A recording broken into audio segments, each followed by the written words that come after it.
Hi, this is Monte from Performance, and we're here this week with our workout of the week. So this week we're going to focus on more strength exercises.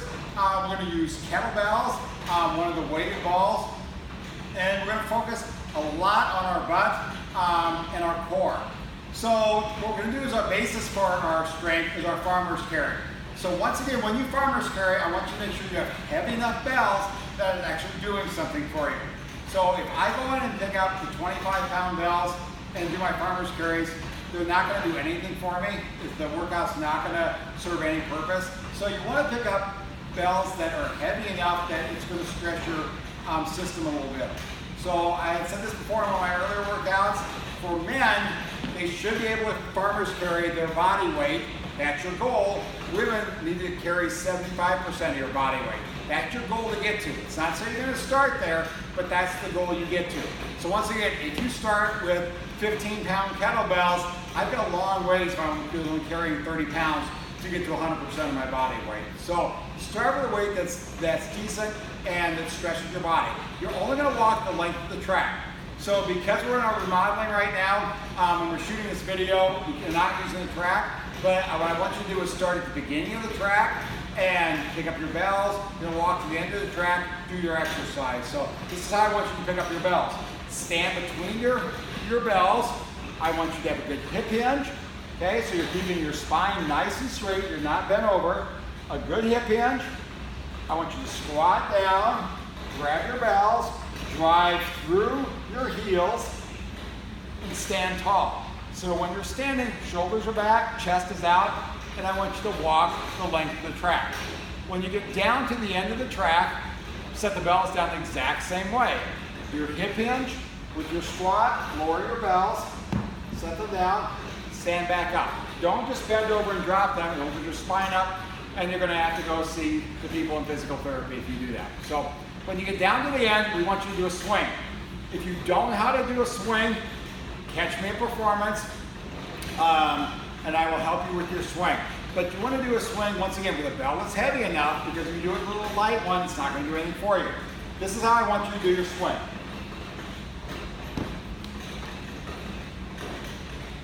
Set up about 1.5 foot back from your bell. I want you to hip hinge, reach out, grab your bell. You're going to swing your bell between your legs with force and snap into a plank. At the top of your plank, your core is tight, your butt's tight. From your shoulder down, your arms are floating out. They're the only thing besides your neck up that's relaxed. Everything else is as tight as you can make it. The snap of your hips are what's going to make the bell go out. I'm not lifting with my arms or my shoulders.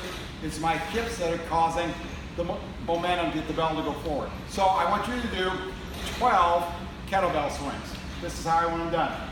So your hip hinge, squat down, grab your bell, snap it.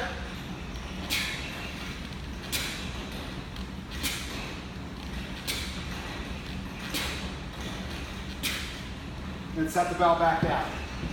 Make sure you do your snap and don't start from here and the rocking back and forth. All it does is creates lots of pressure on your spine.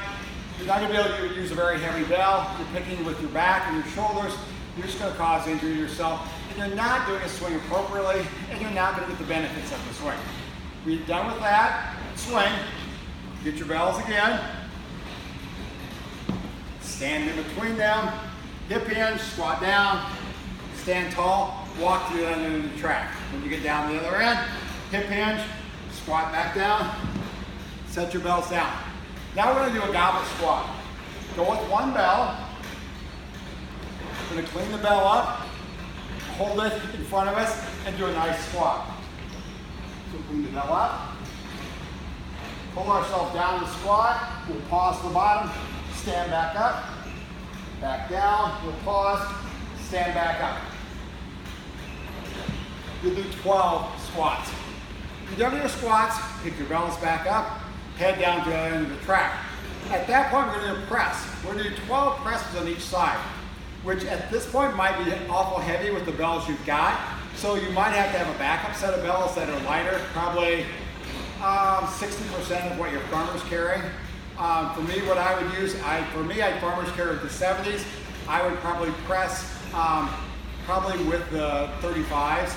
or 40s at the most. So pick a bell that's appropriate for you. You're going to press 12 on each side. So your press, you clean your bell up. You keep your wrist neutral, not open. Your wrist is neutral. Create tension in your body by squeezing out the fist. You can press straight overhead, back down, for 12 of them. When you get done, you want to take your bell down. Don't let it down this way, you'll damage your wrist. You just flip your bell over and set it back down like you're pouring a teapot out. Switch hands, make a good swing, clean it up, and once again, 12 presses on this side. When you get done, tip your bell out and let it sit down naturally. When you're done with 12 on each side, catch your breath, grab a drink of water, you're gonna farmer's carry again, back down to the other end. At this point, we're gonna do our deadlift. One of your deadlift bell, or one of your farmer's carry bells should be fine. If you want to use both of them, you can. I'll show you both methods to doing that. So if you use one bell, stand between your bell, hip hinge, squat down, keep your spine aligned with your head, drive through and stand tall, and back down again. That's one bell. If you're doing two, stand over your bells. Again, hip hinge, squat down, grab both bells, stand tall, hip hinge, squat back down. So 12 deadlifts.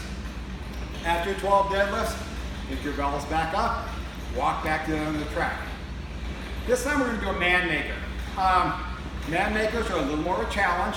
I will be glad to help anybody if they're confused about how to do them, or if they're struggling with your Manmaker. If you can't do them with kettlebells, or you're nervous to do them with kettlebells, you can do them with dumbbells. I'll show you with kettlebells, and then I'll show you with dumbbells also. Let me grab a set of those quick.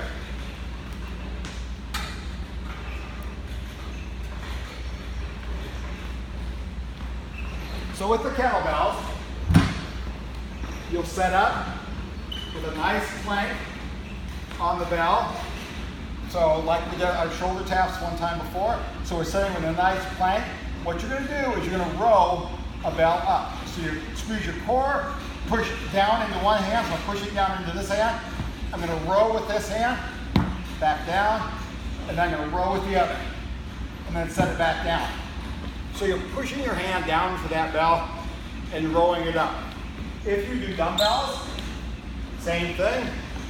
You'll be on top of your dumbbells. You do a plank on top of your dumbbell, drive in one hand in, row it, drive the other hand, and row it up. Your focus is going to be squeeze your core, squeeze your butt, squeeze your chest, and it's to row. Drive one hand down to the ground, row the other hand, your elbow right up to your side, bring the bell up to your side. When you're done with that, pick your bells back up, walk back to the end of the track. We've got 2 exercises left. We're going to do a Russian twist. So we set this back. On a Russian twist, this is where you want to grab your weighted ball.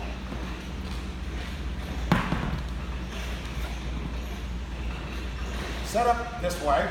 If you've had your core cut, had a C-section or anything like that, your core is weak, it's going to be hard to sit back with your feet off the ground. So just have your feet sitting on the ground. If you haven't and your core is strong, you can lean back with your feet off the ground. You're going to go back and forth. You're going to do 24 or 12 on each side. When you're done with that, hop back up, carry your bells to the other end of the track for our final exercise. This is non-weighted. It's going to be a sit-through.